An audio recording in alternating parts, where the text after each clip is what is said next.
for Adventure. I'm Bonnie. I'm Trent. And I'm Bren. And today we'll be looking at Project Ninja Panda Taco, a game where you plan crazy schemes and try to take over the world.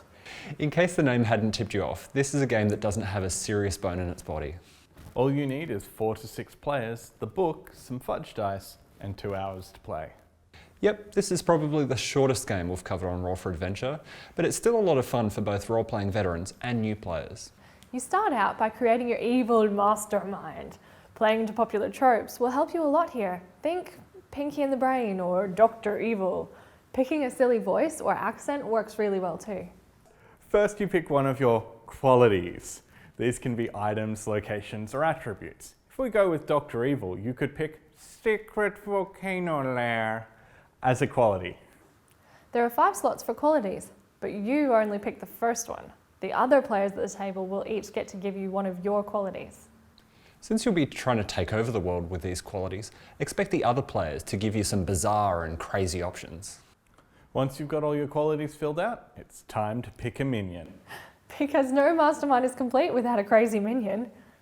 And the minion isn't just an aesthetic thing. Unlike most RPGs, you get to play 2 characters in Project Ninja Panda Taco. And your second character is, you guessed it, your minion. Each player will get 3 turns playing as their mastermind. The group will have created a list of random items, and you'll need to use one of those to try and take over the world. Opposing them will be one of the other players, acting as their nemesis. The other players act as minions, who need to decide which player's plan they will support. In order to win over the minions, both the mastermind and the nemesis will offer a reward to the minions that support their plans.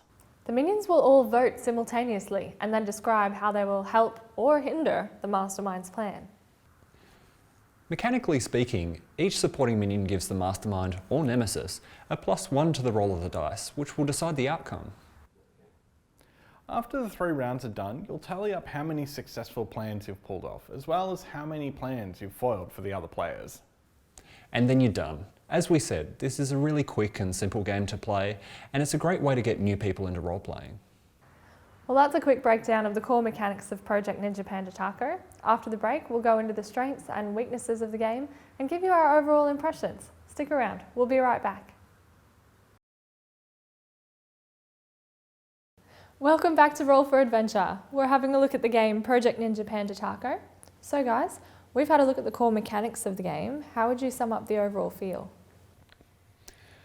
It's just a really simple game, and I'm not saying that simple is necessarily a bad thing, but it's just a quick, really easy to run game. Yeah, but don't underestimate how much the feel comes through when you're playing the game. You really do feel like an evil mastermind really trying to take over the world in crazy and wacky ways. I love that it's fast. It's really a great intro game for new players, people new to role-playing games. It's really quick and easy to get into. Yeah, this is definitely not a complicated game. It's just nice and simple, easy to run, about 2 hours, and then you'll be finished. Some of the other role-playing games that we play, it might be an hour for a character generation and then 3 hours for a game or 4 hours for a game. This 2 hours is inclusive of creating your character, so that might take only 15 minutes and then you're up and running. Yeah, and that was fun too, because you've got a character sheet that's that's blank at the beginning, and then you're just whipping through character generation. You're done, you're ready to go, and you're starting to play straight away, which is great. I love that this game lets other players have effect on your character, because you go around the table and everyone writes something on your page, so you're not entirely sure what character you're going to end up with at the end. Yeah, there's a lot of influence from the other players, which is great. I don't think the rules stated, but I really don't like sometimes players that have come back to play this game again, because they give you abilities and stuff that are really quite useless, and it's like, oh, I'm deliberately giving you a useless thing so you can't use it to really hinder you. And I felt like, that really isn't in the spirit of this game, and you've really got to keep that in mind. It's also worth us mentioning that this is a GM-less game. You really don't have someone you need someone who knows the rules, but there's no designated player who's going to play the non-player characters, the imaginary rest of the world. Everyone is a character. Everyone's involved. Yeah, I think this is a really great game that, if you've got a gaming group together and you're going through your standard traditional role-playing game or whatever, and you just want to take a break, no GMs, you just sort of want to mix it up, just have one night with Project Ninja Panda Taco, and it just mixes things up for a bit, which is what I enjoyed. Yeah, but sometimes I feel like there could be a few more rules to this game, like some guidelines for your Minion tool belt items. I felt like there should be something that says, these items can only be things that fit in your tool belt. Yeah, there's not a lot of guidance around that really. It's sort of anything you can think of, and that can be a bit of a sticking point for some players. The game does require a whole lot of imagination and creativity.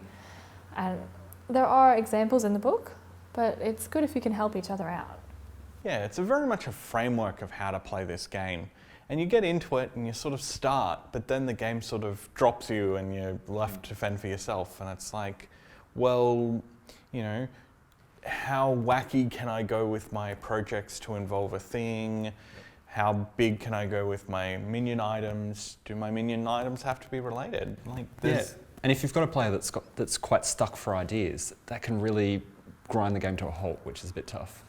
Yeah, also if you have had players that have played this game before and know what to expect, you sort of get them going, done, done, done, done, done. But the one player that hasn't played before will sit there and go, oh, I've got like 8 characters to do. And it's like... Trying to take it a bit too seriously, perhaps.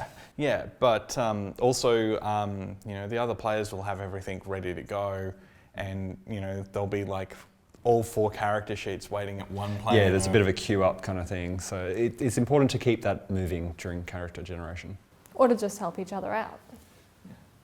Yeah, there's definitely no rules against committeeing, for example. So if you're really stuck for an idea, just ask your friends. I don't think this game would hurt at all if you went, I'm really looking for something for Dr. Sock. What do you guys reckon would be an interesting ability for him to have? It really makes a big difference in this game if you get into it, you get into character, you role play the character fully, like giving it silly voices and really creating something villainous. It made more of a role-playing experience for us rather than just like almost a board game experience if you just roll dice and, I'm doing this thing. Yeah, this is not an RPG that's got moves and stats and the like. It's really just, it's as creative as you want it to be. So the more descriptive and the more detail that you put into it, the more fun and the experience it's going to be. The name did throw some of my friends off at first. It doesn't sound like a role-playing game about masterminds taking over the world. Project Ninja Panda Taco, you're kind of coming into it going, what exactly are we playing? Yeah, you don't want to pitch this to your friends. It's like, hey, do you want to play Project Ninja Panda Taco? And there'll be a very confused look until you explain what it's about. Yeah, but a lot of games are like that. If I explain to everyone that came to me going, hey, can I try Monster Hearts? And I go, oh, it's Twilight the role-playing game, you can really put people off. So you've got to choose how to sell your game when you're trying to get players to come in and join your game. What I really love about this game is that you can pull it out anywhere. If I'm hanging out with some friends, just having drinks somewhere, I can be like, hey, I've got this quick game. Really, if you don't have the character sheets, you could probably just do it with some pieces of paper, do up your characters. It's a popcorn game, it's easy, it's light. Yeah, it's definitely light and fun, and you just sort of jump into it. Yeah, I could really see myself kicking back with a beer with some friends and just having a really relaxed and fun game rather than a very deep and serious game. Well, that's what this is. It's very light. It's almost more aimed at kids. Like, we played a game with some kids and they came up with the more crazy, funny ideas. And it's all about creativity. So either getting your friends loose with some drinks or playing with kids. Don't mix the drinks with the kids. Now this is definitely a lightweight game. You just sort of, you're up and running, you're good to go. I did enjoy that it was GM-less though. All your friends could play and you're all... You're joining in with them. Absolutely. There's actually instructions in the book for playing this game with kids, playing it in schools, how it could be used for lessons and teaching. It's really imaginative and creative and great for those situations. Yeah, there aren't really many games in this sort of weight range. There's the Dating Sim GXB and... Community Radio is the other one? Yeah, And I mean, there's so few games in that weight range that you can really play in 2 hours and have a really good solid game. The majority of role-playing games that we play tend to go for 4 hours at least. Yeah, there's definitely no campaign aspect to this game whatsoever. 2 hours, you're done, and it's a nice contained, you can finish at the end of that session and you're done. The book is very, very flavorful. You're reading it and you're finding out about all these adventures of this mastermind in the book. Yeah, you're reading the story. Yeah, and whilst it does lead you through the mechanics, at times they're not very clear about what part of it is just story and what part of it is mechanics. Well, that's the beauty of the book. It's got a summary in the back, and that tells you exactly what mechanics you need. It's all summarised and clear. Yeah, but some of those finer points are missing from that summary, and I really wish they were there. Like when you tie. When you tie, you can actually cross off one of your abilities, and then you win, but it did cost you something. Yeah, so I'd really love to see those mechanic references actually separated out from the story, so you're not sort of trying to sift through to try and find what you're looking for. We noticed that sometimes the dice can really mess with your plans. Even the most creative plans, it comes down to the dice roll, and it's meant to be that way. It's randomised. You don't want to know who's going to win. But sometimes it doesn't feel right with the story that you've told. Yeah, I mean, you can even have all the minions on your side with the best plan, and those minion bonuses do add up. You might get +3, but you can still, the dice can still screw you and you fail, and it's just so, Yeah, no matter how compelling the story, it still comes down to luck. Another thing we noticed in our games is that when you're offering rewards to the minions, it really boils down to who has the best reward being offered, regardless of how descriptive or how inventive their plan to take over the world is. Yeah, I also don't like the fact that the mastermind gets a go and then the nemesis goes. And you could really just go, I offer you a ray gun. And then the nemesis goes, well, I'll offer you a ray gun with 3 different settings. There's that really big chance to just one-up whoever came before you. And it's just competitive. There's no incentive to go for the mastermind because the nemesis just one-ups whatever they put forward. In our games, we've restricted that by insisting that your object had to be something different and adding a couple more restrictions, like it had to have something to do with what your story was telling. Yeah, I really liked that. I mean, we had one game where the plan was to rid the world of cheese. And so the minion item was a cheese melting laser. And we really felt like those thematic rewards were the best bang for your buck.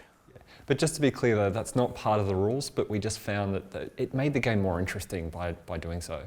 Yeah, I felt really strange about this game. I felt a lot more sense of achievement when I got my tool belt item as a minion, rather than when I succeeded in a project as a mastermind. I'm not really sure why that is. Yeah, it could be that, it's still sort of random whoever wins, but, if you're one of the minions, you're on the winning side, you're celebrating that victory. And the really cool item that you get.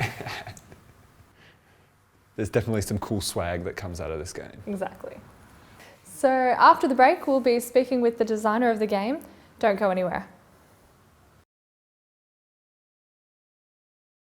Welcome back to Roll for Adventure. Today we're looking at the game Project Ninja Panda Taco. We're lucky enough to be joined by Jennifer Steen, the designer of the game. Welcome to the show, Jennifer. Hi, thanks for having me. So what inspired you to create the game?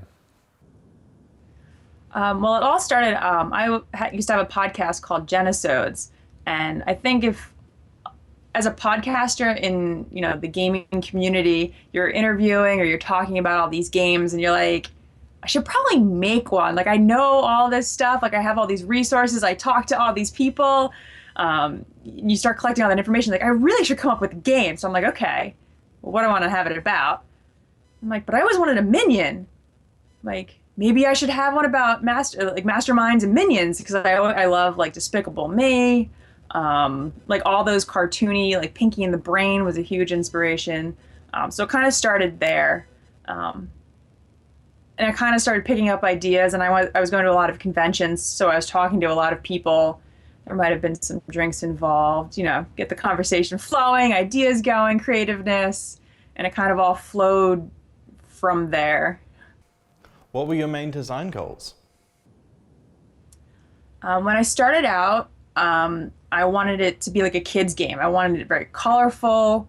I wanted it fun. I wanted it for parents to play with their kids, and some like the teenagers to be able to play on their own and do it like that.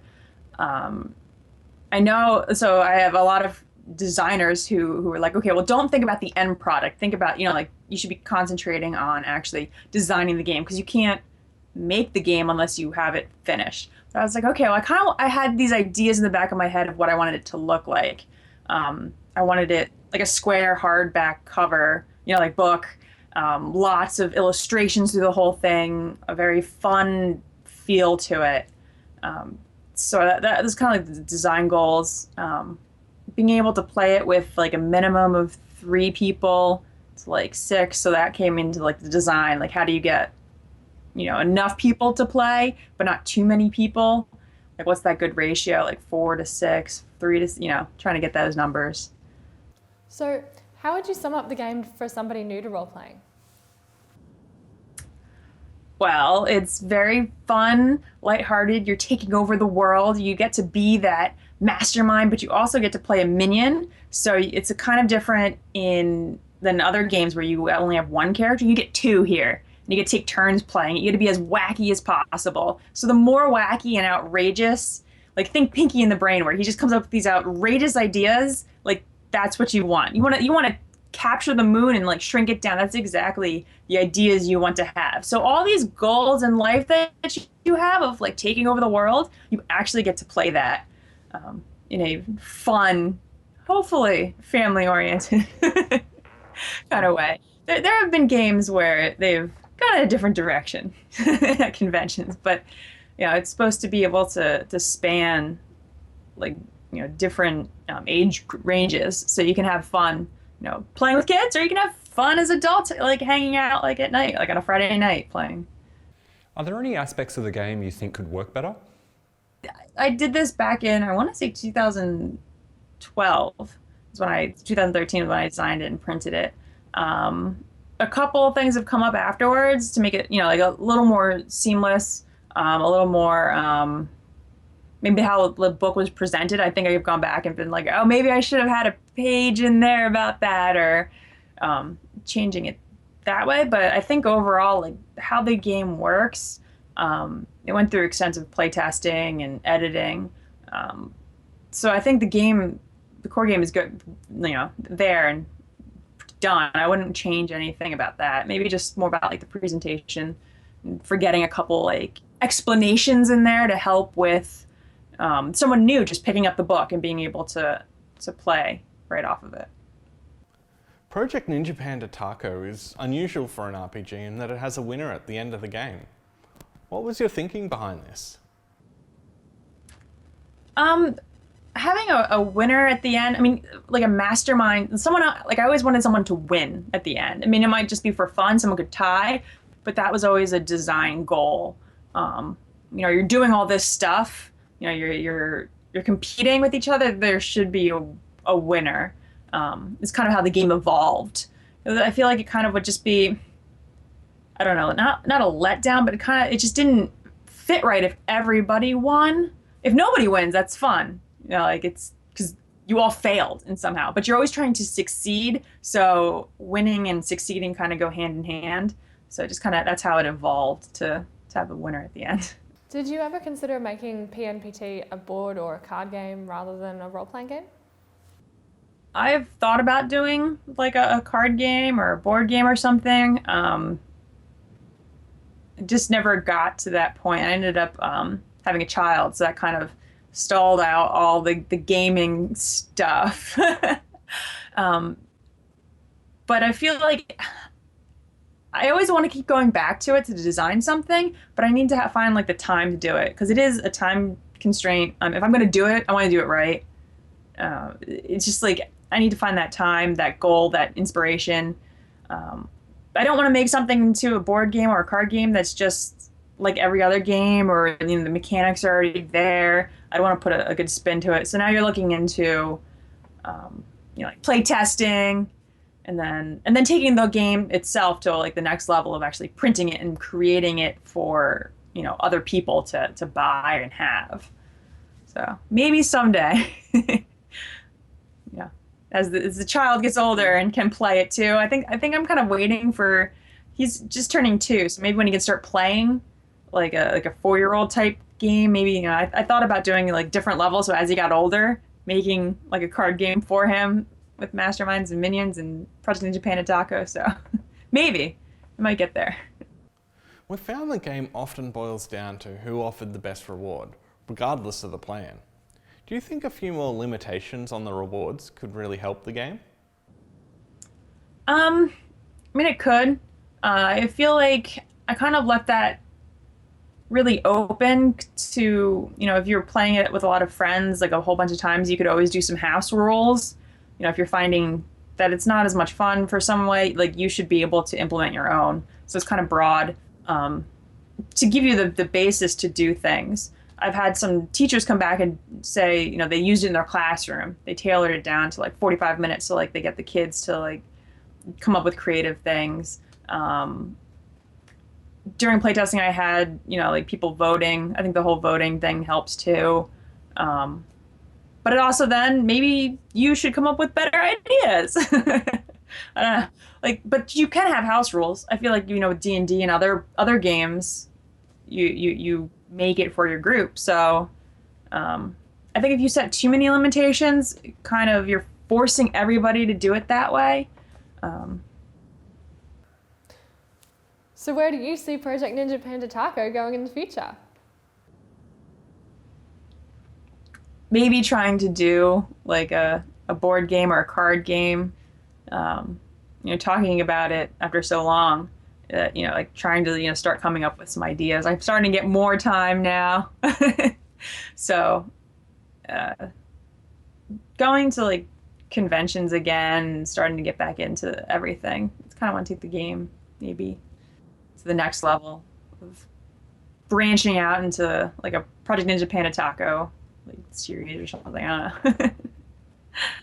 Well, that's about it for this week. All that's left is to give our final ratings. To keep with our theme, we use a dice rating system on Roll for Adventure, ranging from a D4 to a D20. Trent, what are you going to give Project Ninja Panda Taco? I've thought a lot about this game, and I love the structure of the game, and I love the way it works. I do add a few of my house rules, so that does lower the score a bit, but I still think that you really do feel like Pinky and the Brain, or even Gru. So I'm going to give it a D10. And Brent? It's a very simple game, and it was a really good chance just to mix things up and just to try something new. I really don't see myself coming back to this one, so it's a D6 from me. Well, I really love the speed of this game. You can get a full game in under 2 hours. I like the theme, it's really cute, but the mechanics are a bit too light for me, so I won't be coming back to it. It's a D6 from me as well. You can find out more about Project Ninja Panda Taco on our website, rollforadventure.com.au. While you're there, you can find the video of this week's show, as well as exclusive web clips and the full version of our interview with Jennifer. Next week, we'll be going heavy metal and slaying gods as we take a look at Mythender. See you then.